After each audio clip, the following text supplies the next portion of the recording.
Le tableau que nous vous présentons aujourd'hui s'intitule « Le port des Paquis ». Il est l'œuvre du peintre d'origine bergalienne, Alfred Bellet du Poisat.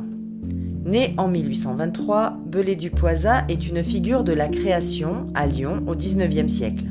À ses débuts, il n'a pas de sujet de prédilection et peint des scènes de genre, religieuses, historiques, des portraits.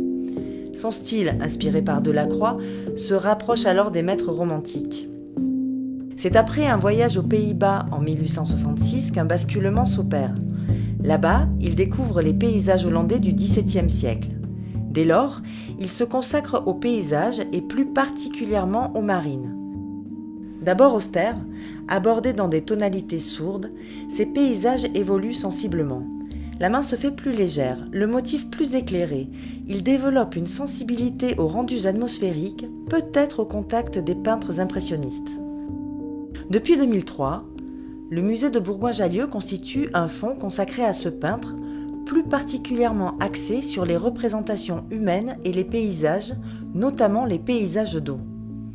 Le musée a ainsi acquis Paysages au canal, puis La Jetée de Trouville-sur-Mer en 2014, ou encore La Nuit dans le port en 2019.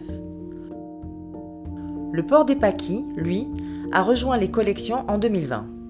Dans ce tableau peint vers 1873, Bellet du Poisat, d'une touche fine et apaisée, laisse paraître sa sensibilité aux variations atmosphériques dans la veine des courants pré-impressionnistes.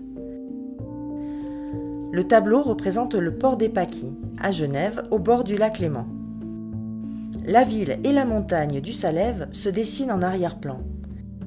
Et on distingue également la cathédrale Saint-Pierre, dont la flèche n'a été construite qu'en 1884, donc un an après la mort du peintre. Sur le lac, il a représenté les embarcations typiques du Léman, pourvues de voiles latines triangulaires. Leur utilisation est attestée dès le XVe siècle pour le transport de matières premières lourdes, notamment la pierre.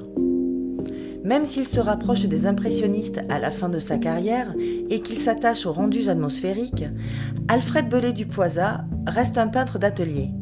L'acquisition en 2003 d'une partie de son fonds d'atelier, composé d'une centaine de pochades et de tableautins, nous renseigne sur sa méthode. Il multiplie à l'envi ses esquisses peintes en plein air sur des fragments de toile.